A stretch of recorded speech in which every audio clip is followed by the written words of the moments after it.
everyone, myself Sunita Gehlot with the next topic of components of health, that is मानसिक स्वास्थ्य, that is mental health. हमने previous class में शारीरिक स्वास्थ्य को डिस्कस किया था. आज हम इसी के नेक्स्ट पार्ट यानी मानसिक अवयव को ले रहे हैं. मानसिक स्वास्थ्य. स्वास्थ्य का मानसिक पहलू शारीरिक आयाम से कुछ भिन्न है. मानसिक आयाम स्वस्थ मस्तिष्क से संबंध रखता है. ये दोनों पहलू दैट इज शारीरिक एवं मानसिक पारस्परिक रूप से संबंधित है. या यूँ हम कह सकते हैं शारीरिक रूप से जो स्वस्थ व्यक्ति होगा उसका मानसिकता जो है मानसिक स्वास्थ्य हमेशा अच्छा रहता है. या फिर हम ये कह सकते हैं कि मानसिक रूप से जो स्वस्थ व्यक्ति होता है उसका शारीरिक स्वास्थ्य अच्छा रहता है. पारस्परिक रूप से ये दोनों संबंधित हैं. स्वस्थ शरीर में ही स्वस्थ मस्तिष्क का निवास होता है. यह सही कथन कहा गया है. आज की भागदौड़ की जिंदगी में अधिकांश लोग मानसिक रूप से अस्वस्थ हैं. चिंताएं, तनाव, उलझने, निराशाएं, उद्विग्नता तथा विभिन्न प्रकार की समस्याएं मानसिक स्वास्थ्य को प्रभावित करती हैं. विकासशील देशों की अपेक्षा विकसित देशों में लोग मानसिक रूप से ज़्यादा अस्वस्थ हैं. वर्तमान युग में भीड़ भाड़ वाली जिंदगी में व्यक्ति एकदम अकेला एवं स्वयं में केंद्रित, जिसे सेल्फ सेंटर्ड भी बोलते हैं, होकर रह गया है. दिन प्रतिदिन मानवीय मूल्यों के ह्रास से व्यक्ति में निराशा, अकेलापन, असंतोष, उत्तरदायित्वों की कमी, धन की बढ़ती चाहत इत्यादि ने जन्म ले लिया है, जिससे व्यक्ति अशांत, निराश, उद्विग्न, चिंताग्रस्त, परेशान एवं मानसिक रूप से बीमार एवं रोगग्रस्त हो गया है. निरंतर नए ज्ञान एवं तकनीकी के विकास के साथ साथ मानव में भी संघर्ष करने की क्षमता बढ़ गई है तथा मानव भी मानव न रहकर एक मशीन की भांति कार्य करने में जुटा हुआ है, जिसका दुष्परिणाम हमारे सामने है, मानसिक अस्वस्थता. आज हम इसी मानसिक स्वास्थ्य के पहलू पर चर्चा करेंगे. अब हम इसकी कुछ विशेषताएं देख लेते हैं कि मानसिक रूप से स्वस्थ व्यक्ति कैसा होता है, कैसा वो व्यवहार में दिखता है, कैसा उसका आचरण होता है. क्योंकि हर व्यक्ति जो शारीरिक रूप से स्वस्थ हो, जरूरी नहीं कि वो मानसिक रूप से भी स्वस्थ हो. हम आज जिस समय में रह रहे हैं वहाँ ज़्यादा से ज़्यादा व्यक्ति मानसिक रूप से अस्वस्थता को झेल रहे हैं. तो अब ले लेते हैं हम इसकी विशेषताएं. मानसिक रूप से स्वस्थ व्यक्ति शांत, संतुष्ट, प्रसन्न एवं हमेशा ही आनंदित रहता है. वह स्वयं को कभी नहीं धिक्कारता है तथा हमेशा स्वयं को आदरपूर्वक देखता है. वह न तो अपनी योग्यता को ज़्यादा करके अथवा न ही कम करके आंकता है, अतः वह स्वयं से पूरी तरह संतुष्ट रहता है. यानी जो मानसिक रूप से स्वस्थ व्यक्ति होगा वो हमेशा खुद से स्वस्थ, संतुष्ट, प्रसन्न एवं आनंदित रहेगा. फिर आता है मानसिक रूप से स्वस्थ व्यक्ति को स्वयं के ऊपर अच्छा आत्मनियंत्रण रहता है. वह कठिन से कठिन परेशानियों को भी सरलता से बुद्धिमत्तापूर्व सुलझा लेता है. वह संवेगों का गुलाम नहीं होता, फलतः भय, क्रोध, प्रेम, ईर्ष्या, चिंता, तनाव इत्यादि उस पर सरलता से हावी नहीं होते. संक्षेप में अगर हम शॉर्टली हम इसको डिस्क्राइब करें तो ऐसा व्यक्ति संवेगों का गुलाम नहीं बल्कि संवेग उसके गुलाम हो जाते हैं. मानसिक रूप से स्वस्थ व्यक्ति दूसरों के साथ अच्छी तरह से समायोजन कर लेता है. ऐसा व्यक्ति सामाजिक होता है तथा दूसरों की सहायता एवं सहयोग आगे बढ़कर करता है. आलोचनाओं पर विशेष ध्यान नहीं देता है, न ही छोटी छोटी बातों पर अपना आत्मनियंत्रण अथवा संतुलन खोता है. वह दूसरों की भावनाओं की कदर करता है तथा हमेशा ही सहृदय एवं सहयोगी बना रहता है. ऐसा व्यक्ति एक अच्छा मित्र होता है तथा वह सभी के साथ शिष्टाचार पूर्वक व्यवहार करता है.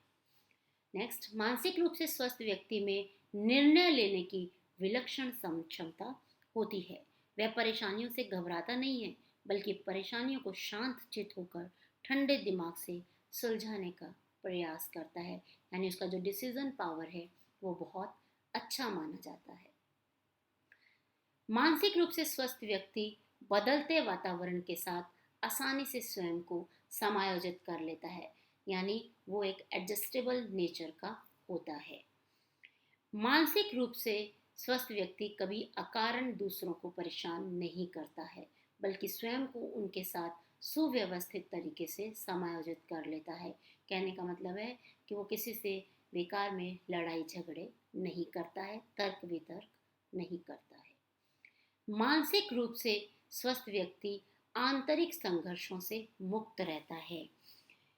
उसके स्वयं के भीतर में किसी भी प्रकार का द्वंद्व या संघर्ष नहीं होता है। वह भीतर व बाहर एक समान दिखाई देता है। वह दूसरे के संवेगों को आघात नहीं पहुंचाता है, बल्कि शिष्टता पूर्वक व्यवहार करता है, यानी वो व्यवहार में बहुत सौम्यता को प्राप्त होता है। वो किसी को भी इमोशनली हर्ट नहीं करता है। वह समस्याओं को बड़े ही विवेकपूर्ण ढंग से बुद्धिमत्ता पूर्वक समाधान करता है, यानी बहुत समस्याएं हमारे साथ हमेशा लगी रहती है, बट जो मानसिक रूप से स्वस्थ व्यक्ति होगा वो समस्याओं को बड़े ही ध्यान से सुनेगा, उसके हर पहलू के ऊपर विचार करेगा और फिर उसका जो भी समाधान उचित होगा उसे अपना निर्णय के रूप में देने का कोशिश करेगा। मानसिक रूप से स्वस्थ व्यक्ति प्रत्येक परिस्थिति में प्रसन्न रहता है और दूसरों को अपने व्यवहार से प्रसन्न रखता है, यानी जो मानसिक रूप से जो व्यक्ति होगा वह खुद प्रसन्न रहेगा और दूसरों को भी प्रसन्न रखने की कोशिश उसकी हमेशा ही रहती है। अब आते हैं कि मानसिक स्वस्थता को प्रभावित करने वाले कारक, यानी कुछ फैक्टर्स होते हैं जो हमारी मेंटल हेल्थ को प्रभावित करते हैं, यानी वो अगर होते हैं तो हम कितना भी कोशिश कर लें हम मानसिक रूप से स्वस्थ नहीं दिख पाते हैं। तो हम उन्हीं को डिस्कस करते हैं। जैसे पहला फैक्टर है, पहला जो कारक है वो है फिजिकल हेल्थ, यानी शारीरिक स्वास्थ्य। शारीरिक स्वास्थ्य मानसिक स्वास्थ्य को प्रभावित करता है, डायरेक्टली प्रभावित करता है। ये अगर कोई व्यक्ति शारीरिक रूप से अस्वस्थ है तो निश्चित रूप से वह मानसिक रूप से खिन्न, उद्विग्न, परेशान एवं चिंतित रहेगा। बात बात में चिड़चिड़ा होना, क्रोधित होना, परेशान होना इत्यादि मानसिक अस्वस्थता के लक्षण रहेंगे। यानी अगर वो शारीरिक रूप से फाइन नहीं है, उसकी हेल्थ अच्छी नहीं है, उसे कोई बीमारी है, उसे कोई प्रॉब्लम है, तो वो मानसिक रूप से भी विचलित रहेगा। सेकंड आ जाता है सामाजिक कारण, जिसे हम सोशल फैक्टर भी बोलते हैं। मानव एक सामाजिक प्राणी है। अगर किसी व्यक्ति को समाज द्वारा उत्पीड़ित किया जाता है तो इसका प्रभाव उस व्यक्ति के मानसिक स्वास्थ्य पर जरूर पड़ेगा। चिंताएं, बेमेल शादियां, छिन्न भिन्न परिवार, तलाक, गरीबी, निर्दयता, संवेगात्मक तनाव इत्यादि से मानसिक बीमारियों का जन्म होता है, जिससे व्यक्ति के स्वास्थ्य पर बुरा प्रभाव पड़ता है और वो व्यक्ति बीमार हो जाता है। तीसरा फैक्टर जो है, कारक है, वो है वंशानुक्रम, जिसे हम हेरिडिटी भी बोलते हैं। वंशानुक्रम भी कई प्रकार के रोगों को वहन करने में अहम भूमिका निभाता है। कुछ बीमारियां जैसे सीजोफ्रेनिया से पीड़ित माता पिता के बच्चों को यह रोग हो जाता है। यह हेरिडिटिकल वंशानुगत रोग है, क्योंकि यह रोग वंशानुगत है जो एक पीढ़ी से दूसरी पीढ़ी में हस्तांतरित होता रहता है और बच्चा जो है स्टार्टिंग से ही तनावग्रस्त रहता है। सिजोफ्रेनिया एक प्रकार का मानसिक रोग है जिसमें पीड़ित व्यक्ति अपने ही स्वप्नों की दुनिया में भ्रमण करता रहता है। उसकी सोच, मूड, आसन सभी अव्यवस्थित हो जाते हैं। तो यह बीमारी एक ऐसी बीमारी है जो मेंटल इलनेस के नाम से जानी जाती है। फिर आता है नशापन, यानी ड्रग एडिक्शन, जिसे मद्यपान भी बोला जाता है। बहुत सारी ड्रग्स जो होती हैं डिफरेंट, उनका एडिक्ट हो जाना। अगर कोई व्यक्ति ऐसा है जिसने जो नशा करता है, इन ड्रग्स का आदी हो चुका है, तो उसका मेंटल हेल्थ अच्छा नहीं कहा जा सकता। शराब, ड्रग्स, अल्कोहल एवं नारकोटिक्स के सेवन करने वाले व्यक्ति को मानसिक रोग हो जाता है। खासकर ड्रग एडिक्टर तथा मद्यपान करने वाले कई व्यक्तियों का घर बुरी तरह से बर्बाद होता देखा गया है, यानी उनका किसी भी तरह से एडजस्टमेंट या समायोजन नहीं हो पाता है। नेक्स्ट है अनिद्रा या तनाव, स्लीपलेसनेस, स्ट्रेस आदि। अनिद्रा, तनाव, भय, लड़ाई झगड़े इत्यादि के कारण भी व्यक्ति मानसिक रूप से बीमार एवं रोगग्रस्त हो जाता है। फिर है इसके बाद संतुलित भोजन यानी कुपोषण, अनबैलेंस डाइट। जब हमारा भोजन असंतुलित रहता है तो हमारा शरीर शारीरिक रूप से स्वस्थ नहीं रह पाता है, हमें कोई ना कोई प्रॉब्लम रिलेटेड टू जो बॉडी है वो लगी रहेगी। और जब हमारा शारीरिक स्वास्थ्य खराब रहेगा तो हम इनडायरेक्टली जो है मानसिक रूप से भी हम अस्वस्थ हो जाएंगे। व्यवहारिक दोष, जिसमें भी कि बोला गया है कि जो बिहेवियरल डिसऑर्डर्स हैं जो बच्चों में छोटी उम्र में देखने को मिलते हैं, 5 से 10 साल तक के बच्चों को, तो वो व्यवहारिक जो डिसऑर्डर्स हैं जैसे अंगूठा चूसना इत्यादि या बेड वेटिंग कर देते हैं बच्चे, तो ये जो दोष हैं, ये व्यवहार हैं। तो ये व्यवहारिक जो डिसऑर्डर्स हैं, अगर हम इनका टाइम से बच्चे का ट्रीटमेंट नहीं करवाएंगे तो ऐसा बच्चा जो है वो मानसिक रूप से थोड़ा डरा डरा और अलग रहने की कोशिश करेगा। तो इसकी जो मानसिक जो स्वास्थ्य है वो प्रभावित हो जाएगा। वृद्धावस्था एक ऐसी अवस्था मानी गई है जहाँ पर या तो रिटायरमेंट आ जाता है, आर्थिक समस्या आ जाती है, शारीरिक स्वास्थ्य आ जाती है, और कभी कभी जो स्पाउस हैं उनमें से कोई एक बिछड़ जाता है। तो ये कुछ चीज़ें ऐसी होती है जब संवेगात्मक रूप से व्यक्ति जो है बहुत ज़्यादा इनसिक्योर फील करता है, वो अपने आप को सुरक्षित नहीं महसूस करता और धीरे धीरे वो मानसिक रूप से अस्वस्थता की ओर बढ़ जाता है। तो वृद्धावस्था भी एक तरह का कारक है कि जहाँ पर मानसिक अस्वस्थता देखी जाती है। बेरोजगारी, अनएम्प्लॉयमेंट एक बहुत बड़ा एक ऐसा टॉपिक है जिसमें जिसके बहुत सारे कारणों के साथ ही मानसिक जो स्वास्थ्य है वो भी इसके साथ डायरेक्टली रिलेटेड है। बेरोजगारी से जो ग्रस्त व्यक्ति होगा, जिसके पास कोई रोजगार नहीं होगा, क्योंकि बिना पैसे के, बिना आर्थिक रूप से सक्षम हुए हम इस समाज में अपना कोई भागीदारी दे नहीं सकते। हम किसी भी अपने घर के कार्य को या अपने जीवन यापन करने में हमें समस्या आती है, और ऐसे व्यक्ति जो है मानसिक रूप से ग्रस्त रहते हैं, पीड़ित रहते हैं। उनका समायोजन नॉर्मल लोगों के साथ मुश्किल से हो पाता है। फिर आता है किशोरावस्था। ये एक ऐसी अवस्था है जो कि जिसमें किशोरों पर विशेष ध्यान देने की आवश्यकता है, क्योंकि ये बहुत क्रिटिकल और प्रॉब्लमेटिक एज कही गई है। इस अवस्था में किशोर अपने माता पिता, संरक्षकों तथा अध्यापकों के साथ अपनी नई विकास अवस्थाओं की नई भूमिकाओं के साथ समायोजन नहीं कर पाता है। अतः उनमें चिंता, अनिश्चितता और भ्रांति के लक्षण उत्पन्न हो जाते हैं। अगर किशोर की समस्याओं को सही ढंग से सही समय पर निराकरण न किया जाए तो वह घर, विद्यालय एवं समाज के प्रति विरोध करने लगता है।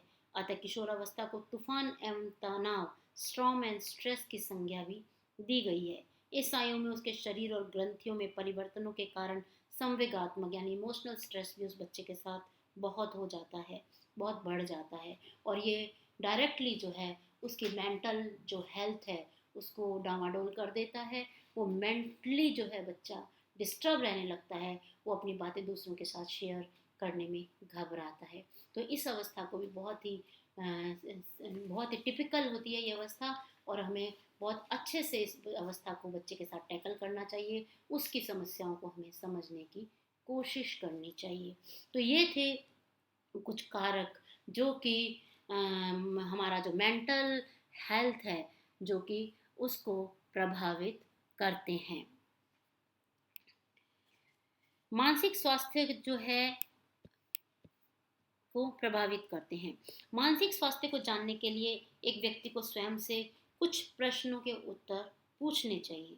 अगर प्रश्न का उत्तर हाँ में मिलता है तो निश्चय ही वह व्यक्ति मानसिक रूप से बीमार है, तो और उसे अच्छे स्वास्थ्य की प्राप्ति के लिए प्रयत्न करना चाहिए। यानी ये कुछ क्वेश्चंस हैं जो कि व्यक्ति स्वयं से पूछे, या हम दूसरों से, जो हमारा सामने वाला जो हमारा अपना है, अगर हम उसे पूछें और वो सही से उसका आंसर दे पाए हाँ या ना में ईमानदारी के साथ, तो हमें उसे पता लग जाएगा कि वो व्यक्ति मानसिक रूप से स्वस्थ है या नहीं है, और फिर हम उसी के साथ उसका उसी तरह से बिहेवियर करके उसकी बहुत हद तक हम उसकी मदद कर सकते हैं।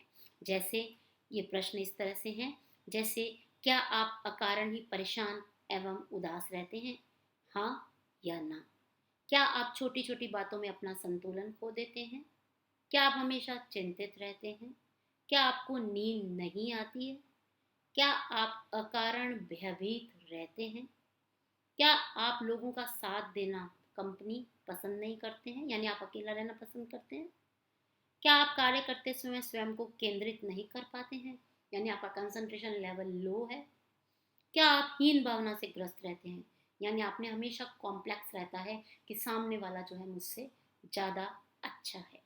क्या आप हमेशा खिन्न इरिटेट रहते हैं और हर किसी से चिड़चिड़े रहते हैं? क्या आपके परिवार में हमेशा ही लड़ाई झगड़ा होता रहता है? यस और नो? क्या आपके जीवन की दिनचर्या को भंग कर दिया जाए तो आप परेशान एवं क्रोधित हो जाते हैं?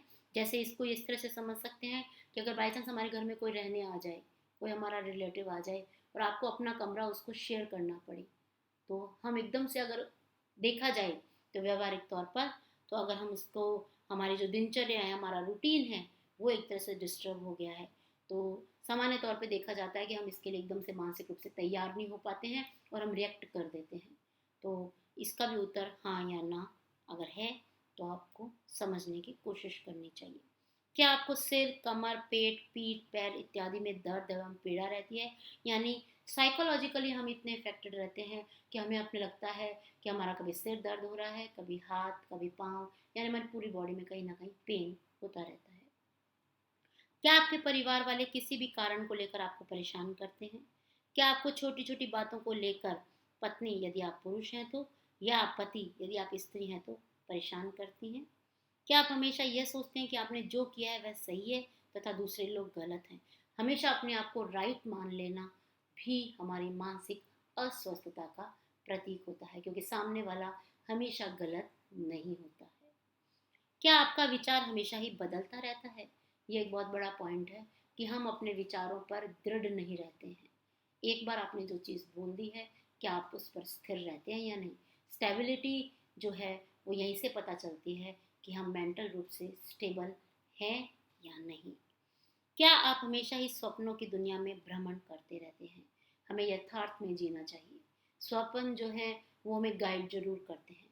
स्वप्न हमारी महत्वाकांक्षाएं होती हैं जो कि हर वक्त तो पूरे नहीं हो पाते हैं, लेकिन हमारे कुछ जो ड्रीम्स हैं, अगर वो स्वप्नों के माध्यम से पूरे होते हैं तो उनको यथार्थ के धरातल पे ही हमें उनको देखना और समझना चाहिए। तो ये कुछ प्रश्न थे, ये प्रश्नोत्तरी के रूप में, जो कि हमारे मानसिक जो स्वास्थ्य है उसको जानने में हमारी मदद कर सकते हैं। अगर इन प्रश्नों का उत्तर हाँ है तो यानी हमारी मेंटल इलनेस हमारे साथ है, हमें उसको संतुलित करना ही होगा। और इसके लिए जो चीज़ें हमें चाहिए, यानी हमारा भोजन बिल्कुल पोषित हो, पोषक तत्वों से भरपूर हो, हमारे आसपास को जो एनवायरनमेंट है वो हमारा समायोजन करवाने वाला हो, हमारे लोग जो अपने हैं वो हमारे साथ देने वाले हों। अगर कुछ ऐसी चीज़ों को हम ठीक कर लेंगे तो हम मेंटल स्टेबिलिटी को जो है वो प्राप्त हो जाएंगे और हम मानसिक स्वास्थ्य को प्राप्त कर लेंगे। तो ये था आज का हमारा टॉपिक, मानसिक स्वास्थ्य। आशा करती हूँ इसमें आपको बहुत कुछ अच्छा जानने को मिला होगा। इसी के साथ ये टॉपिक समाप्त होता है। धन्यवाद।